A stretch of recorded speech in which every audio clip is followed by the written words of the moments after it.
네, 하나님께서 주시는 신적인 평강이 심령에 충만하시기 바라겠습니다. 오늘 말씀은 디도서 1장 1절에서 4절 말씀입니다.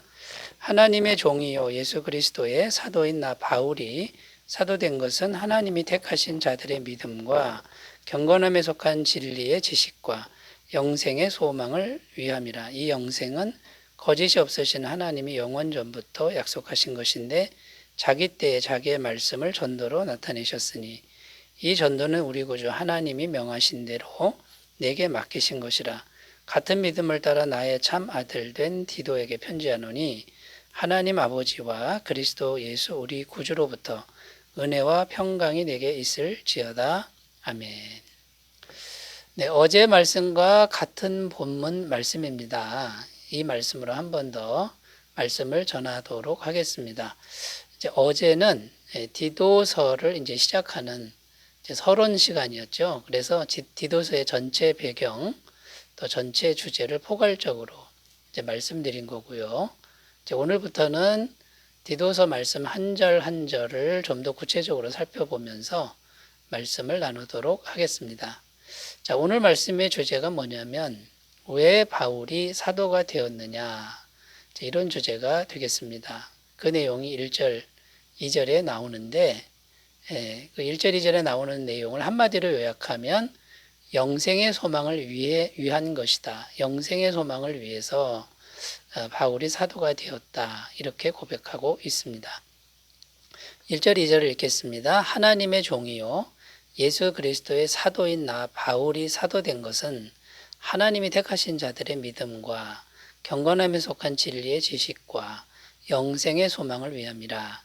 이 영생은 거짓이 없으신 하나님이 영원 전부터 약속하신 것인데, 자, 1절, 2절 이렇게 기록하는데 여기 보면 사도가 된 이유가 영생의 소망을 위한 것이다. 이렇게 돼 있죠. 그러면서 이제 4절에 보면은 또 이렇게 기록합니다. 4절에 보면은 같은 믿음을 따라 나의 참 아들 된 디도에게 편지하노니. 자, 그러니까 바울이 사도된 것은 영생의 소망을 위한 것이다. 이렇게 말했고요. 4절에는 같은 믿음을 따라 된 디도에게 편지한다. 이 말에 이제 무슨 의미가 되겠습니까? 디도야, 너도 나처럼 영생의 소망을 위해 살아야 한다. 이제 이런 의미가 된다라는 것이죠.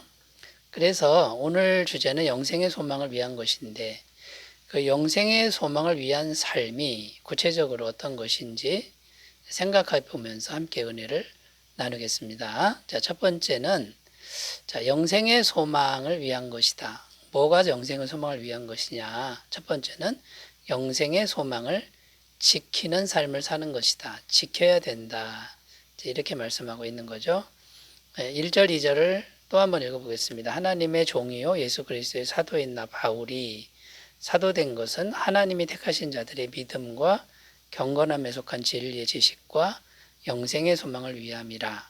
이 영생은 거짓이 없으신 하나님이 영원전부터 약속하신 것인데, 여기 보면 바울이 사도가 돼서 하는 일들 세 가지가 나오는데, 첫째는 택하신 자들의 믿음을 위한 것이고, 둘째는 경건함에 속한 진리의 지식을 위한 것이고, 또 셋째는 영생의 소망을 위한 것이다. 이렇게 나오는데요. 이 세 가지를 우리가 한번 이제 살펴보겠습니다. 그래서 첫 번째 택하신 자들의 믿음과 이렇게 나오는데, 이게 무슨 말이냐면 사도가 해야 될 일은 택하신 자들, 곧 구원받은 자들의 믿음을 잘 지켜주는 일이다. 믿음을 지켜야 된다라는 이제 그런 의미가 됩니다. 여기서의 믿음은 이신득이의 믿음이라는 거죠. 오직 믿음으로, 예수님을 믿음으로 충분히 구원받는다라고 하는 이 믿음이라는 거죠. 당시 이단들이 교회에 침투했는데 믿음만으로는 불충분하다. 할례를 받아야 한다. 율법 중에 중요한 것은 행해야 된다. 이렇게 가르쳤던 이단들이 있었다라는 것이죠. 그래서 성도들이 믿음이 연약해서 흔들렸다라는 겁니다. 그러니까 사도가 해야 될 일은 이신득이의 믿음을 잘 지켜주는 일이다. 이제 이런 의미가 된다라는 거죠. 그리고 두 번째, 경건함에 속한 진리의 지식. 쉽게 말해서 복음의 진리인데 이 복음의 진리를 잘 지켜줘야 된다라는 거죠. 그런데 여기 보면 경건에 속한 진리의 지식이다 이렇게 되어 있습니다. 이 경건이라고 하는 것은 유세베이아라는 헬라어인데요. 하나님을 향한 경건뿐만 아니라 윤리적, 도덕적 경건 다 포함하는 것을 의미합니다. 그러나 윤리적, 도덕적 경건이 되려면 반드시 하나님을 닮아가는 것이 필요하다라는 그런 의미가 이제 담겨 있습니다. 그러니까 결국 우리 안에 하나님의 성품을 닮아가는 것이 필요한데 이것은 성령의 열매를 맺는 삶을 의미한다라는 거죠. 이 성령의 열매가 곧 하나님의 마음이고 하나님의 성품이기 때문이라는 겁니다. 그러니까 사도가 해야 될 일은 첫 번째 믿음을 잘 지켜 주어야 되고 그 다음에 하나님의 성품을 닮아가는 이제 그것을 잘 지켜 주어야 된다라는 거죠. 자, 세 번째는 영생의 소망 이렇게 되어 있는데 천국에서의 영원한 삶을 이제 소망하는 겁니다. 이 세상의 종교는 영생에 대한 소망이라기보다는 이 땅에서 윤리적으로 도덕적으로 훌륭하게 사는 삶, 그래서 세상의 복을 받는데 머무는 경향이 있죠. 그런데 영생의 소망은 반드시 영생이신 예수님과 인격적인 관계를 맺어야 된다라는 것을 말씀하고 있다라는 겁니다. 그러니까 사도가 해야 될 일은 이 세상에서 윤리적으로 도덕적으로 사는 것이 거기서 끝나는 게 아니라 날마다 예수님과 인격적으로 교제하며 사는 삶을 사는 것을 지켜주어야 한다라는 겁니다. 여러분, 이 세 가지 덕목은 주제는 오늘날 우리들도 힘써 지켜야 되는 이제 부분이라는 거죠. 그래서 영생의 소망을 위해 사는 삶은 첫 번째 이 세 가지를 지켜주는 삶을 살아라. 이제 이렇게 말씀하고 있습니다. 자, 여러분들은 믿음과 경건과 영생의 소망이 어떠하십니까? 잘 지키고 있습니까? 돌아보셨으면 좋겠습니다. 자, 두 번째로 가보겠습니다. 두 번째, 영생의 소망을 위한 삶. 어떤 삶이냐면 영생의 소망을 전하는 삶을 살아야 한다. 첫째 주제는 뭐였죠? 영생의 소망을 지키는 삶을 살아야 한다. 라는 것이고요. 두 번째는 전하는 삶을 살아야 한다. 3절입니다. 자기 때에 자기의 말씀을 전도로 나타내셨으니 이 전도는 우리 구주 하나님이 명하신 대로 내게 맡기신 것이라. 전도하라는 겁니다. 쉽게 말해서 영생을 전하는 전도를 하라. 전도가 하나님의 방법이다라는 거죠. 고린도전서 1장 21절 하나님의 지혜에 있어서는 이 세상이 자기 지혜로 하나님을 알지 못함으로 하나님께서 전도에 미련한 것으로 믿는 자들을 구원하시기를 기뻐하셨도다. 전도에 미련한 것 이렇게 되어 있죠. 전도의 방식이 미련해 보이지만 그것이 하나님의 방식이고 하나님의 지혜고 하나님의 능력이라는 겁니다. 전도는 헬라어 단어가 캐리그마인데요. 말씀을 선포하는 겁니다. 그러니까 사람이 말로 선포하는 방식이라는 거죠. 누가 듣겠는가 이런 질문이 생길 수 있지만 듣는 영혼이 반드시 있다라고 성경은 이제 증언하고 있는 것이죠. 그래서 우리가 확신해야 될 게 뭐냐면 복음을 가지고 전도하는 방식이 이것이 하나님의 방식이고 신적인 능력과 권위가 있음을 믿어야 한다라는 겁니다. 이 전도는 우리 구주 하나님이 명하신 대로 내게 맡기신 것이라. 여기 보면 하나님이 명하셨다. 하나님의 방법이다. 이런 거고요.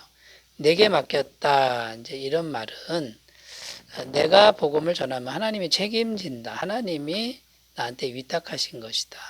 이제 이런 의미가 되는 겁니다. 이제 우리 모두에게도 이 전도에 대한 확신이 있으셨으면 좋겠습니다. 여러분, 그래서 영생의 소망을 위한 삶 두 번째는 뭐냐면 전도에 미련한 방식으로 말로 선포하는 방식으로 복음을 전해야 된다. 영생의 소망을 전해야 된다. 이런 주제가 되는 것이죠. 힘써 행하시기를 바라고 낙심하지 마시기를 바라겠습니다.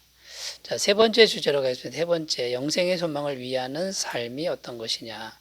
영생의 소망을 맡기는 삶을 살아야 한다. 이제 맡기라 이런 의미가 되는 거죠. 4절입니다. 같은 믿음을 따라 나의 참 아들 된 디도에게 편지하노니 하나님 아버지와 그리스도 예수 우리 구주로부터 은혜와 평강이 내게 있을지어다. 자, 같은 믿음을 따라 나의 참 아들 된 디도에게 편지하노니 이제 이렇게 기록하고 있는데 앞에서 영생의 소망에 대해서 자세히 언급한 후에 너와 나는 같은 믿음 아니냐 지금 이렇게 말하고 있는 거죠. 이게 무슨 말입니까? 너도 나처럼 영생의 소망을 위해서 살아야 한다. 그런 삶을 살아야 한다. 이제 이걸 강조하는 겁니다. 자, 이것은 영생의 소망을 디도에게 맡긴다. 이제 이런 거죠. 내가 너에게 영생의 소망을 맡기지 않았느냐? 그럼 너도 그것을 위해 살아라. 이제 이런 의미가 됩니다. 자, 영생의 소망을 디도에게 맡겼으니 어떻게 됩니까? 디도가 또 다른 사람에게 영생의 소망을 맡길 수 있죠. 전할 수 있다라는 겁니다. 디모데후서 2장 2절입니다. 내가 많은 증인 앞에서 내게 들은 바를 충성된 사람들에게 부탁하라. 그들이 또 다른 사람들을 가르칠 수 있으리라. 내게 들은 바를 충성된 사람들에게 부탁하라. 맡기라는 거죠. 복음의 진리를 맡기라는 거죠. 이것이 굉장히 중요하다라는 것입니다. 자, 이렇게 다른 사람들에게 영생의 소망, 곧 복음의 진리를 맡기면 이제 이런 것들을 계속하면 어떻게 될까요? 처음에는 한 사람 한 사람 변화되는 것이 굉장히 더디게 느껴지겠지만 나중에는 엄청난 이제 수가 됩니다. 폭발적 숫자 성장이 이루어지게 되는 것이죠. 사도 바울이 전 세계를 돌면서 적은 무리를 가지고 교회를 세웁니다.